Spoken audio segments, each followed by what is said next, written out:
Bonsoir, ce soir je suis à l'Opéra Bastille pour Die Zauberflöte, j'ai aucune idée de la prononciation exacte, la flûte enchantée en tout cas de Robert Carsen, mis en scène par Robert Carsen mais de Mozart évidemment. Ça fait partie des spectacles de l'abonnement à l'opéra que j'ai pris sans trop de risques, j'ai l'impression. Bon, déjà parce que la flûte enchantée, on le connaît, on l'a vu et revu, enfin pour ma part vu et revu en vidéo, mais je ne l'ai jamais vu sur scène. Je suis en train de penser à ça en venant. Et effectivement, j'ai vu plusieurs captations de ce spectacle, enfin de cet opéra, et différentes mises en scène, mais j'ai jamais vu le spectacle en live. Et Robert Carsen, j'ai vu son Candide de Bernstein, et puis Chantons sous la pluie au Châtelet. Donc je suis plutôt confiant, j'aime plutôt ce qu'il fait en général. J'aime même beaucoup ce qu'il fait, j'avais adoré Candide, c'est un de mes meilleurs souvenirs d'opéra. D'opérette dans le cas de Candide. Donc voilà, je pense que je prends pas trop de risques ce soir, même si j'ai lu des critiques qui n'étaient pas oufissimes sur sa mise en scène, du style à court d'idées ou sans action, enfin des choses comme ça. On verra bien, ça dure 3 heures avec entracte. Et puis voilà, je vous dis à tout à l'heure.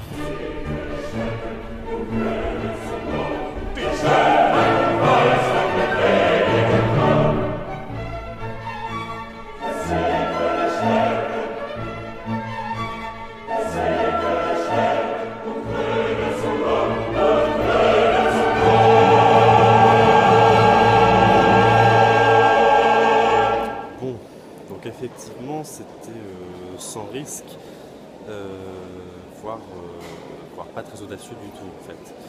C'est assez simple, il y a une mise en abîme du décor comme très souvent chez Carsen. Je sais pas trop quoi dire en fait, c'est la flûte enchantée dans une mise en scène propre avec un peu d'humour quand même. Des petits gags, disons, mais rien de bien transcendant.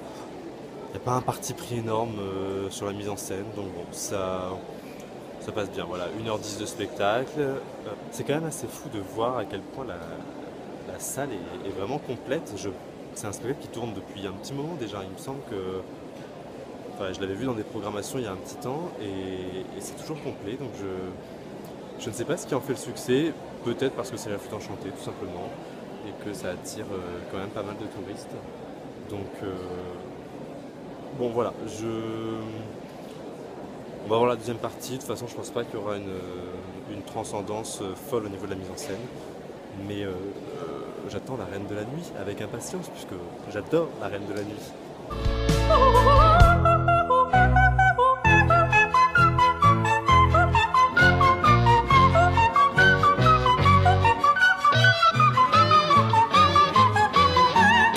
J'arrive pas trop à savoir ce qui fascine autant dans l'air de la Reine de la Nuit, si c'est la performance vocale ou si c'est le côté diva du personnage qui clairement plus tard a engendré quand même des personnages comme Hello Dolly ou Mama Rose dans Gypsy.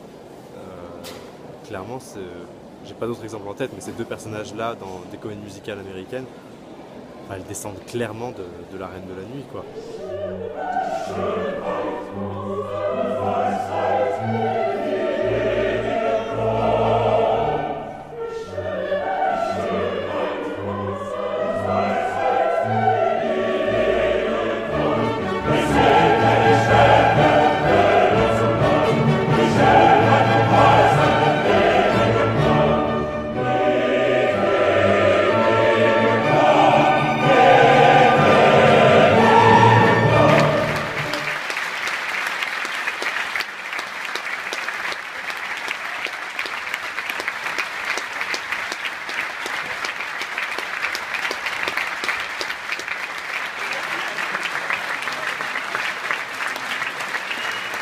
Bon, on était sur une deuxième partie un peu plus intéressante niveau scénographique, il se passait un peu plus de choses, ce qui fait que ça rendait la chose un peu plus intéressante à regarder.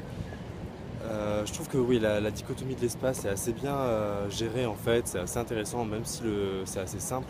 Je trouve que le rendu est quand même bon, on est sur une dichotomie entre sous la terre et sur la terre.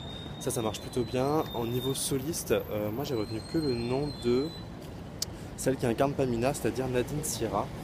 Et franchement, c'est un peu terrible à dire, mais c'était un peu mou du genou quand même l'ensemble.